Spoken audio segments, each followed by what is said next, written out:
যাদের মামার বাড়ি বাংলা ছাড়ো তাড়াতাড়ি, দিল্লি না ঢাকা, ভারতীয়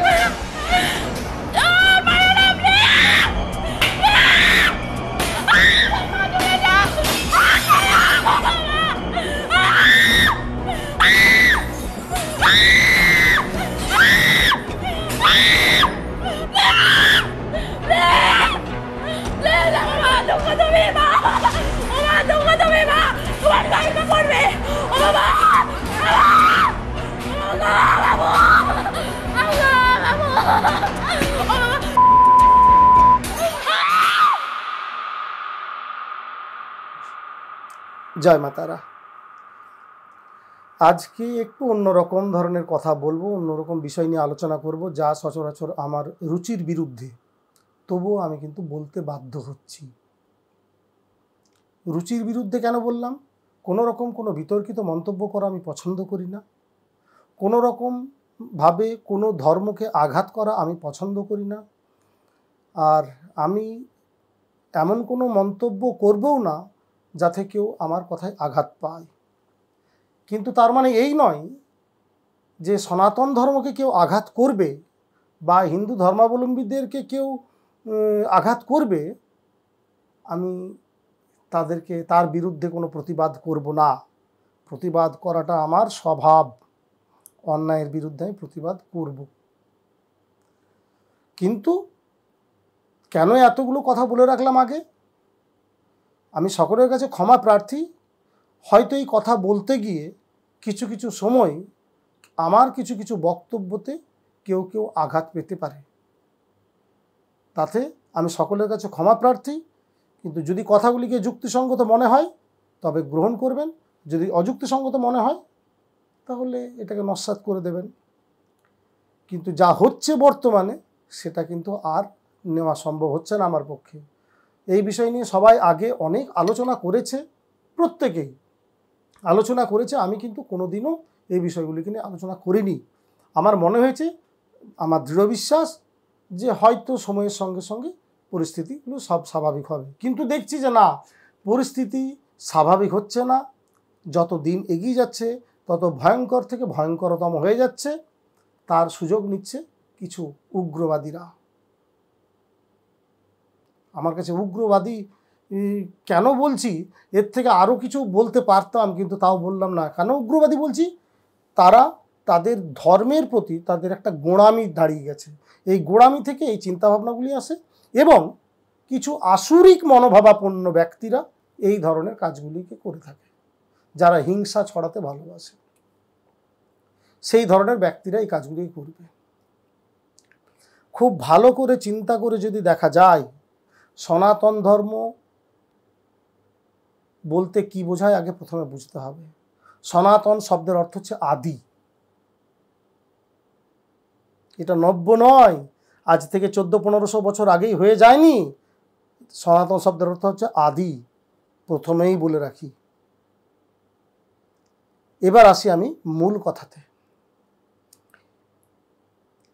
বর্তমানে যে পরিমাণে বাংলাদেশে হিন্দুদের প্রতি নির্যাতন হচ্ছে সেটা আমাকে প্রচণ্ড যন্ত্রণা দিচ্ছে।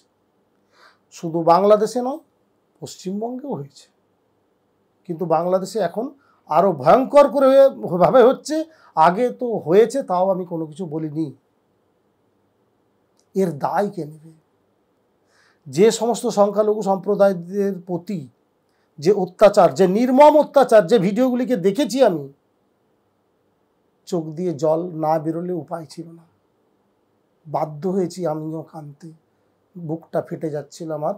এইভাবে মা বোনেদের চিৎকার আর্তনাদ শুনে মন্দিরে আগুন লাগিয়ে দেওয়া থেকে শুরু করে, হিন্দুদের বাড়ি পুড়িয়ে দেওয়া থেকে শুরু করে, সব থেকে ভয়ঙ্কর তোমার একটা বাজে বিষয় লাগলো, যেই দেশের জাতীয় সঙ্গীত যিনি করেছেন সেই আমাদের কবিগুরু রবীন্দ্রনাথ ঠাকুরকে পর্যন্ত অত্যাচার করা হয়েছে। তাদের লজ্জা করে না? সেগুলিকে আবার অনেকে দেখছি সমর্থনও করে।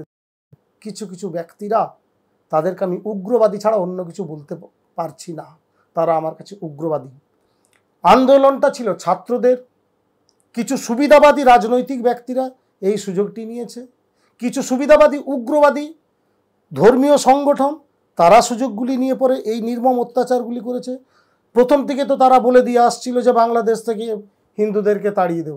একটা স্লোগান শুনলাম, শুনে তো অবাক হয়ে গেলাম যে বাংলা যাদের, ভারত যাদের মামা বাড়ি, বাংলা ছাড়ো তাড়াতাড়ি।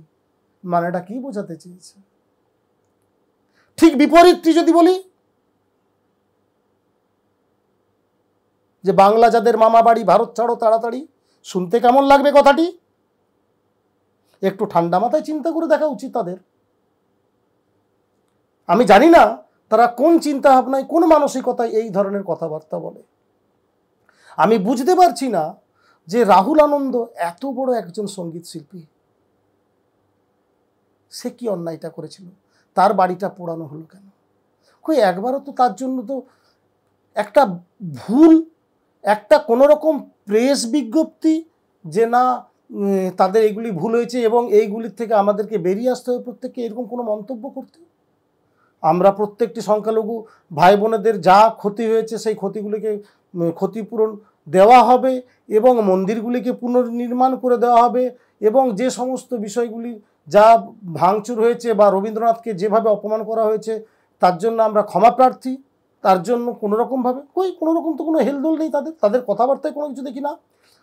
আবার আমি দেখেছি গত কয়েক বছর আগে যখন দুর্গা মায়ের পায়ের নিচে কোনো মুসলিম ভাই কোরআন রেখে দিয়েছিল, যখন ধরা পড়েনি তখন তারা মনে করলো যে হিন্দুরা রেখে দিয়েছে। কি ভয়ঙ্করতম বিষয়! তখন বলে দিয়েছিল যে যে রেখেছে তার গলা কেটে দেওয়া হবে। যখন ধরা পড়লো মুসলিম ছেলে ছিল, তার কি শাস্তি হলো? কি এমন শাস্তি হয়েছে? তার তো গলাটা কেটে দেওয়া হলো না। আমাদেরই পশ্চিমবঙ্গের কোনো একজন ধর্মগুরু, ইসলাম ধর্মগুরু এই কথাটি বলেছিলেন। ভালো করে চিন্তা করে দেখবেন বিষয়টিকে। এগুলি কিন্তু যন্ত্রণা দেয়। হয় আমাদের বাংলাতেও এরকম অত্যাচার হচ্ছে। কিছুদিন আগেও মুর্শিদাবাদেও বলে দেওয়া হয়েছে যে আমরা 70%, তোমরা 30% কেটে গঙ্গাতে ভাসিয়ে দেব। তো এই স্পর্ধাগুলো পায় কোথার থেকে? এত বড় সাহস হয় কি করে এগুলো?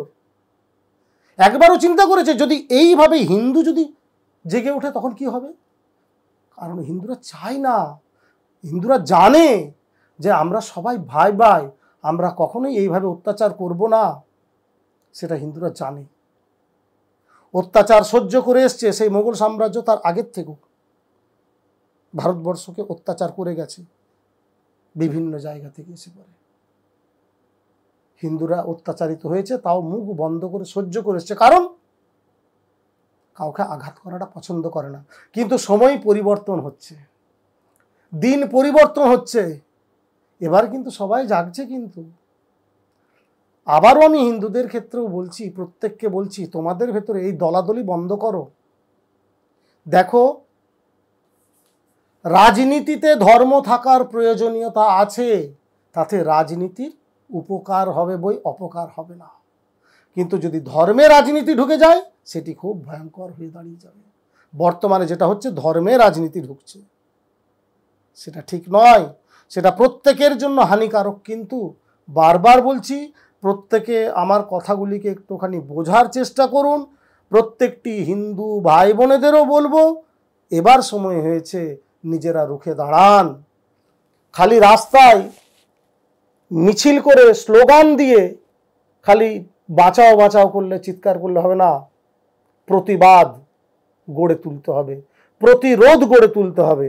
বারবার বলছি, কিন্তু প্রত্যেকের ক্ষেত্রে আমার অনুরোধ যে এবার সময় হয়েছে।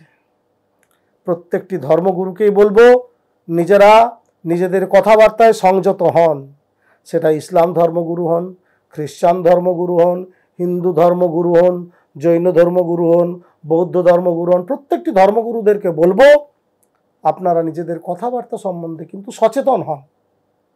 আর ইসলাম ধর্মগুরুরা যেভাবে হিন্দুদেরকে আক্রমণ করে, সেই আক্রমণ, সেই ভাষায় আক্রমণটা যদি হিন্দুরা করে, হিন্দু ধর্মগুরুরা সেইভাবে যদি আক্রমণটা করে, কোথায় যাবেন আপনারা? চিন্তা করেছেন একবারও? পালাবার কোথায় রাস্তা থাকবে আপনাদের তখন? আবার তো কেউ দেখলাম আমি, ভারত নাকি তাদের বাবার সম্পত্তি বলে পরেও আবার ভিডিও পোস্ট করেছে। লজ্জা করে না একবারও? একবারও লজ্জা করে না এই কথাগুলিকে বলতে? তাদের সময় হয়েছে, একটু ভাবার সময় হয়েছে। প্রত্যেকটি ধর্মাবলম্বী মানুষকে বলবো, একটু নিজেরা সচেতন হন। যে কথাগুলিকে বলবেন সে কথাগুলিকে একটু চিন্তা ভাবনা করে বলবেন। ধর্মে আঘাত করাটা আমার উদ্দেশ্য নয়। তার মানে এই নয় যে আমার হিন্দু ধর্মের প্রতি কেউ অত্যাচার করবে আর আমি মুখ বন্ধ করে সহ্য করে যাব, এটা আর হবে না।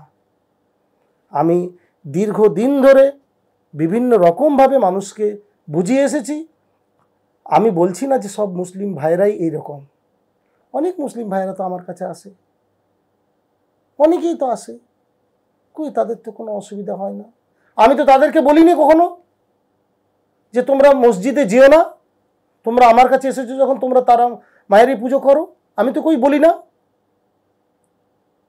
আমার বলার প্রয়োজন নেই, কারণ আমি জানি ধর্ম শব্দের অর্থটি সম্পূর্ণ আলাদা। ধর্ম বলতে যা বোঝায় সেটি হলো তোমার কর্তব্য। তোমার কর্তব্যই তোমার ধর্ম। হোয়াট ইজ ইউর ডিউটি, সেটাকে একটু ভালো করে বুঝতে হবে। তোমার কর্তব্যটা কি?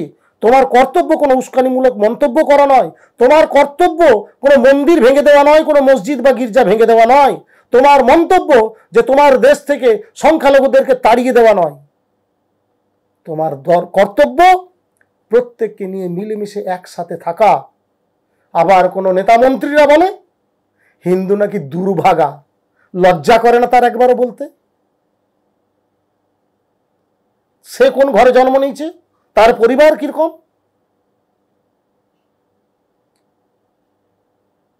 আপনার তো কপাল ভালো যে আপনি এখনো পর্যন্ত কোনো রকম ভাবে কেউ আপনাকে কোনো মন্তব্য করেনি। আপনার তো দাঁড়িয়ে ক্ষমা চাওয়া উচিত প্রত্যেকের কাছে। আমাদের হিন্দুরাও সেই নিয়ে কোনো কিছু মন্তব্য করে না। অবাক লাগে আমার। অনেকেই মন্তব্য করেছেন, অনেকেই বলেছেন, অনেকেই প্রতিবাদ করেছেন, কিন্তু এই প্রতিবাদটা এবার অন্যরকম মাত্রায় গিয়ে দাঁড়াবে। হিন্দু ভাই বোনেরা উঠুন, জাগুন। শাস্ত্র যেমন পড়ার দরকার আছে, শাস্ত্রের সঙ্গে আমাদেরও কিন্তু নিজেদেরকে সচেতন হয়ে কথাবার্তা বলারও দরকার আছে। ধর্ম সহিষ্ণু হতে শেখায়, ধর্ম নম্র ধীর স্থির হতে শেখায়। ধর্ম কখনো উগ্রতা শেখায় না। যে ধর্মে উগ্রতা আছে, যে ধর্মে হিংসা আছে, সেটাকে আমি ধর্ম বলে মনে করি না। যে ধর্মে বলে যে আমি ঠিক তুমি ভুল, সেই ধর্মটাকে আমি ধর্ম বলে মনে করি না। যে ধর্ম শেখায় যে একমাত্র আমারই শ্রেষ্ঠ ধর্ম, তোমাদের ধর্ম ঠিক নয়, তাহলে আমাকে বুঝতে হবে তাদের ধর্মের গোড়াতে গলদ আছে। ধর্ম সম্মান দিতে শেখে। ধর্ম কি শেখায়? ভদ্রতা শেখায়। ধর্ম মার্জিত হতে শেখায়। এটাই তোমার কর্তব্য। তোমার মনুষ্যত্বই তোমার ধর্ম। এটাকে আগে চিন্তা করতে হবে। 4টে বই পড়ে তুমি পণ্ডিত হতে পারো, শিক্ষিত হতে পারো, কিন্তু জ্ঞানী হতে পারো না।